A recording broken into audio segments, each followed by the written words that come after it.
of all the things in the world, of all the things that a human being can do,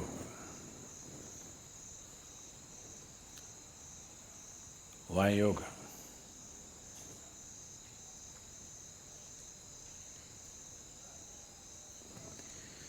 Everything that human beings can do is essentially an expression of who they are. Somebody sings a song, somebody dances, somebody writes a book, somebody paints a picture. Whatever else we do is an expression of who you are. You may be conscious of it, you may be unconscious of it, but still everything that you say, everything that you do, everything that comes out of you is essentially an expression of who you are.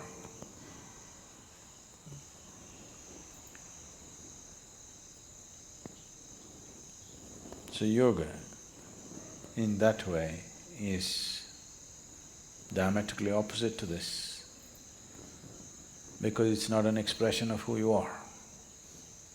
It's about determining as to who you are.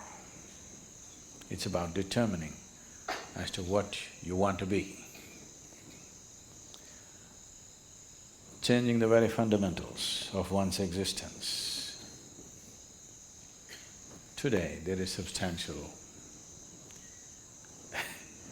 medical and scientific evidence to show that the very fundamentals of the activity of your brain, your chemistry, even your genetic content can be changed by practicing different systems of yoga.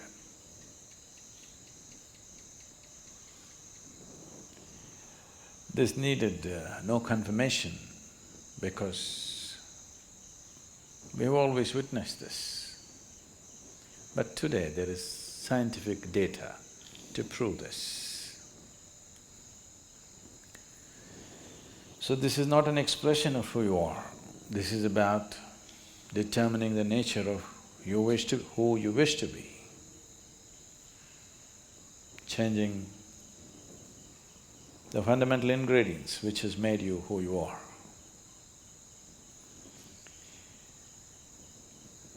So yoga as a system needs much more involvement than any other things that any other forms of things that we do, which are merely an expression of who we are. If you find full expression through any particular activity, it may also leave you somewhat transformed. If you cook with all your heart, some transformation may happen. Yes? Taking care of a cow can change your life, you know. If you sing with all your heart, some transformation may happen. If you dance with all your heart, some transformation may happen. But that is only a certain impact that is happening because of absolute involvement in a particular activity. But essentially that activity by nature is an expression of who you are. It is not determining the nature of who you are. So when we transform our activity, not as an expression of who we are, because who wants to find expression like this in the morning? Definitely not, isn't it? So, it is not an expression, it is a method, it is a means, it's a technology through which you can change the shape of who you are. Literally also, otherwise also. You can change the very shape of who you really are right now, that can be transformed. Because who you are right now as a person is a combination of things. Genetic material, before that, the karmic substance that you carry. Because of that, you chose a certain womb, so the genetic material. And since the moment you were born, whatever kind of impressions that have gone into you in the form of variety of experiences, situations, thoughts, emotions, relationships, associations, whatever else you have imbibed, all these things make you a certain kind of person. When you say, I am a certain kind of person, what you're saying is, I have this kind of compulsions. When you say, I am this kind of person, what you're saying is, this is the kind of compulsions that I identify myself with, so I am this kind of a person. People, it's a very Western thing, but it's very much there in India today, because a lot of Indians are far more Western than West. If you go all the way west, you come back to India. So they are much more Western than Westerners are today. So people say, I'm a morning person, I'm an evening person. So what they mean is, morning, I cannot wake up in the morning. That means I'm an evening person. I can't stay awake in the evening, so I'm a morning person. Not only that, people… it's going far, some are BlackBerry people, some are Apple people. It's all world is getting divided in so many ways. They're not just instruments that you use and keep it down, you get identified with it. So there are chapati people, there are rice people, there are dosa people, there are idli people,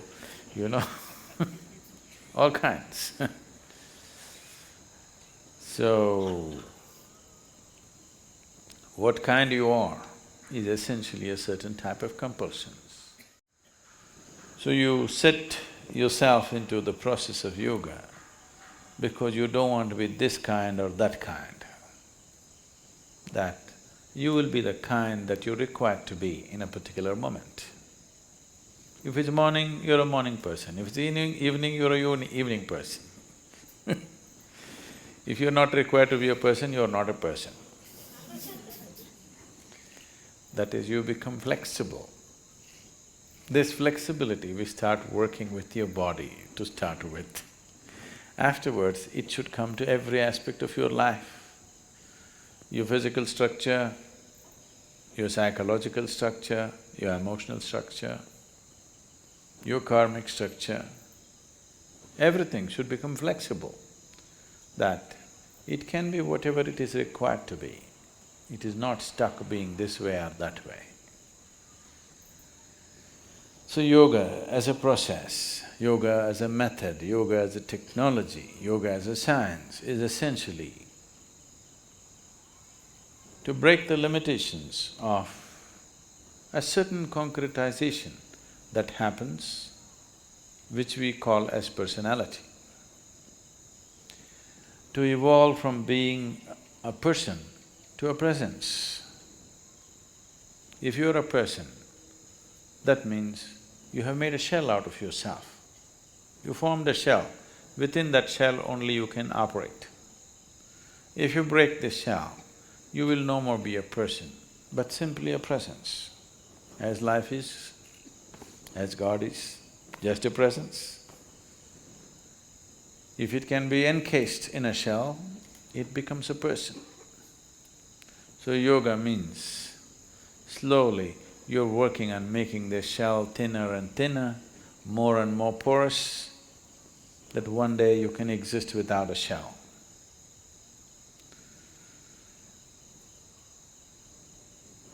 So essentially, in your experience, yoga means morning.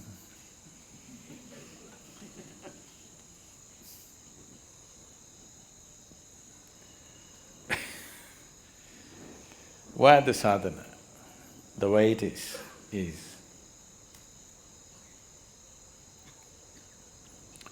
all aspects of physicality are cyclical in the universe. Planets are going around the sun, the solar system are moving, Everything in the galaxy, in the cosmos is cyclical. The more and more you're identified with your physical system, the more and more cyclical you are also. Your experiences are cyclical, the process of life is cyclical. If you watch carefully enough, even the situations that you face in your life come in cycles. So yoga means, on one level, to break the cycle of life. What is a circle right now, we want to open it up and make it a straight line. Because if you're going in circles, if I say you're going in circles, what does it mean to you? You're not going anywhere. It just gives you an impression that you're going somewhere, but you're not really going anywhere, you're going through the same thing again and again. So yoga means to open up the circle and stretch it out like a straight line, that if you follow the line, you go somewhere, you're not going round and round. Many of you may have already experimented and noticed. If you have not, do not experiment, because I'll give you the results of the experiment right now. You might have been doing sadhana for 2 years, 3 years, 5 years.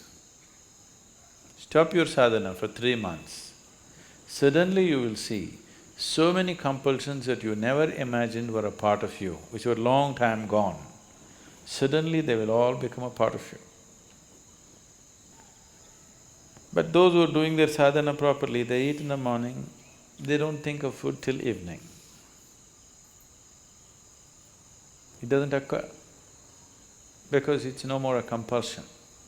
You eat, it's consciously you eat, otherwise no. You stop your sadhana for 3 months and see, your hands will just grab just about anything and put it in the mouth. These compulsions will suddenly come back if you just break the sadhana, because nature is not going to release you so simply. You have to work at it and work at it and work at it. Otherwise, you must be happy doing the circle. A circle also can be described as a circus. If you become conscious, the whole thing looks like a circus. If you are not conscious, you can only see 3 feet in front of you, then it's all real. If you can see the whole circle of your life, suddenly it becomes like a circus. Once you realize it's a circus, you don't want to go through the circus again and again. Only if your vision is too limited, you can see only 3 feet in front of you, everything is real for you. If you open up and see the whole circle, the way you're going, it looks like a circus, and definitely you don't want it to continue forever, you want to do something about it. So these cycles, these repetitive cycles of compulsiveness is coming because there are various types of memories in the system. Memories, karmic memories, information essentially means memory, isn't it? You understand what I'm saying? Any information means memory, isn't it? How do you carry information? Only by memory, there is no other way. Either in your head or in a chip or in a computer, it doesn't matter, you can carry information only by memory. There is no other way, any information can stay anywhere. So there's a huge volume of memory, karmic memory, genetic memory, mental and psychological memory, every kind. If this memory was not there, your body wouldn't even take a form. Your body knows that it has to take this form. When you were in your mother's womb, so many billions of people on the planet, everybody took this form. 2 legs, 2 hands, 2 eyes, like this. If the memory was not there, we do not know what form it would have taken. It never ever happened that a woman delivered an elephant or an insect or something else. It never ever happened because there is memory. If the memory is not there, this could have taken on any form. So you have retained your physical form the way it is only because of memory. Memory means past, yes? Memory means always that which is past. If memory is the only thing If information that you carry, which is memory, is the only thing which determines the nature of who you are right now, that means you are past, or life is past you. There is no real life, it's just a play of memory.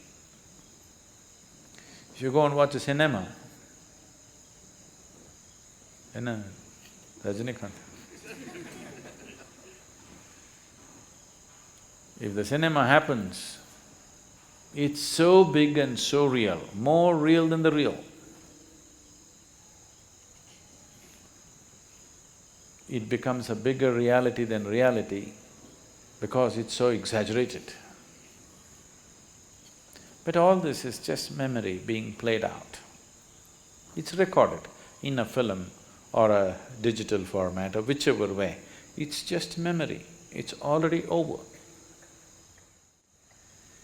So even in your mind, your thoughts, your emotions, your compulsions as to what you like, what you don't like, whom you love, whom you don't love, this is all by memory, isn't it? It's already past. Yesterday you loved somebody, with that memory you're living today. Yesterday you disliked somebody, with that memory you're living today. So you're trying to live that which is over. If you try to live that which is over, that which is will bypass you. So yoga means to liberate yourself from that information which determines who I am right now. That information which determines the color of my skin, that information which determines the shape of my body, that information should not determine how I think, how I feel, how I experience my life. But unfortunately it is.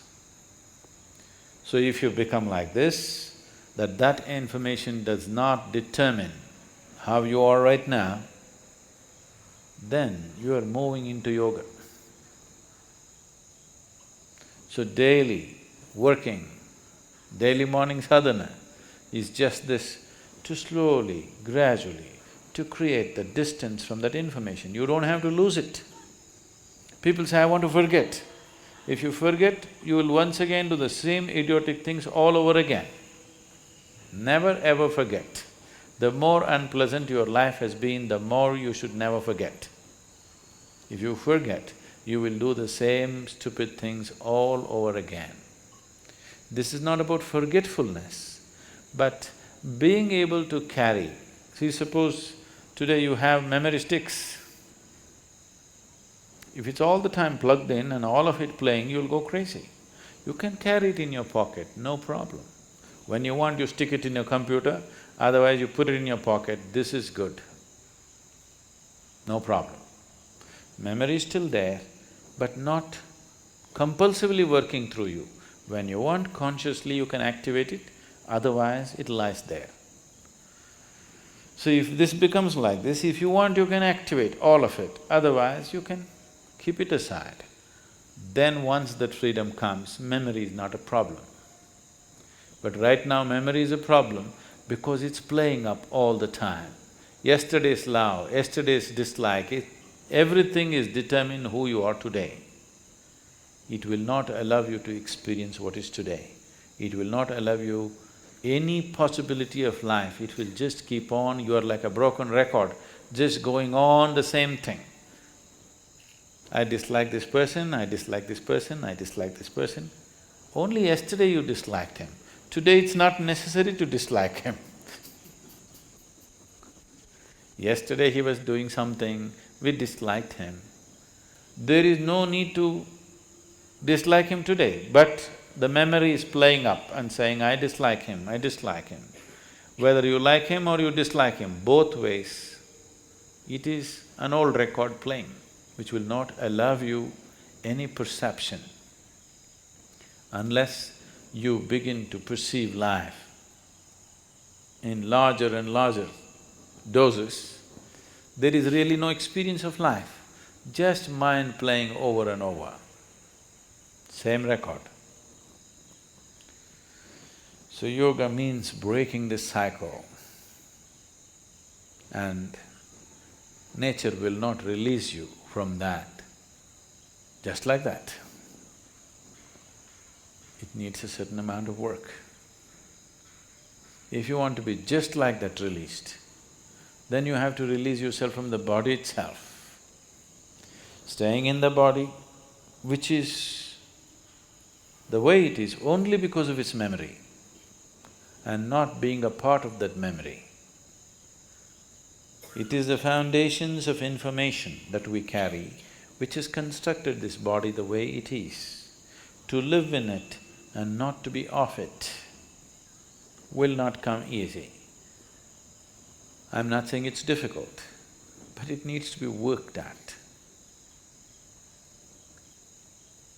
The sadhana is just about this. However simple the sadhana is, every day if it is worked at, slowly one can see a certain level of freedom happening within you step by step, maybe inch by inch, maybe micromillimeter by micromillimeter, but nobody can say it is not releasing you. It will slowly release you. If you want to go rapidly, a lot more to do. You don't mind going slowly, something to do. So tomorrow morning sadhana.